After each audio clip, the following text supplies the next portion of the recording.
നമസ്കാരം. ഏവർക്കും മന്ത്രാക്ഷരിയിലേക്ക് സ്വാഗതം. ശ്ലോകം 15.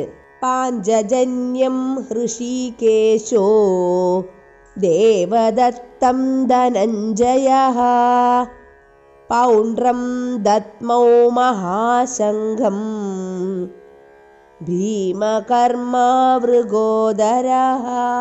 കൃഷ്ണ ഭഗവാൻ പാഞ്ചജന്യമെന്ന ശംഖം ഊതി. അർജുനൻ ദേവദത്തവും.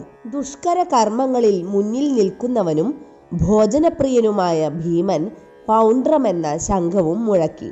കൃഷ്ണൻ ഋഷികേശൻ എന്ന് അറിയപ്പെടുന്നു. സർവേന്ദ്രിയങ്ങളുടെയും ഉടമയെന്നാണ് ഋഷികേശൻ എന്ന വാക്കിനർത്ഥം. ജീവജാലങ്ങളെല്ലാം കൃഷ്ണ ഭഗവാന്റെ അംശങ്ങളത്രേ. അതുകൊണ്ട് അവയുടെ ഇന്ദ്രിയങ്ങളും ഭഗവാന്റെ ഇന്ദ്രിയാംശങ്ങൾ തന്നെ. ഓരോ ജീവിയുടെയും ഹൃദയത്തിലിരുന്നു കൊണ്ട് ഭഗവാനാണ് അവയുടെ ഇന്ദ്രിയങ്ങളെ നയിക്കുന്നത്.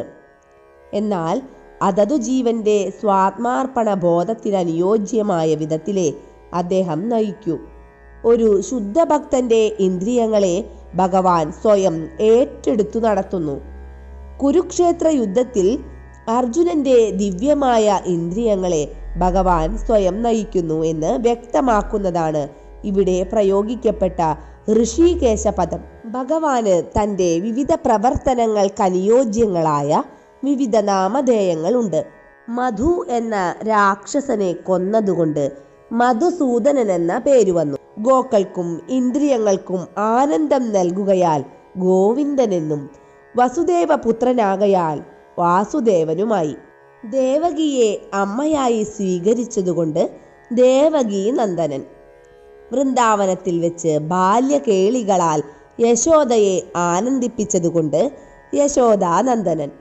സുഹൃത്തായ അർജുനന്റെ തേർ തെളിയിച്ചതുകൊണ്ട് പാർത്ഥസാരഥി. ഇങ്ങനെ പോകുന്നു തിരുനാമങ്ങൾ. കുരുക്ഷേത്ര യുദ്ധരംഗത്ത് അർജുനന് നിർദ്ദേശങ്ങൾ നൽകിയതിനാൽ ഭഗവാന് ഋഷികേശൻ എന്ന നാമധേയവും ലഭിച്ചു. നാനാവിധ യജ്ഞങ്ങൾക്ക് ആവശ്യമായ ധനം തൻ്റെ ജ്യേഷ്ഠനു വേണ്ടി നേടിക്കൊടുത്തു എന്നതിനാലാണ് ഇവിടെ പ്രയുക്തമായ ധനഞ്ജയ നാമം അർജുനന് സിദ്ധിച്ചത്.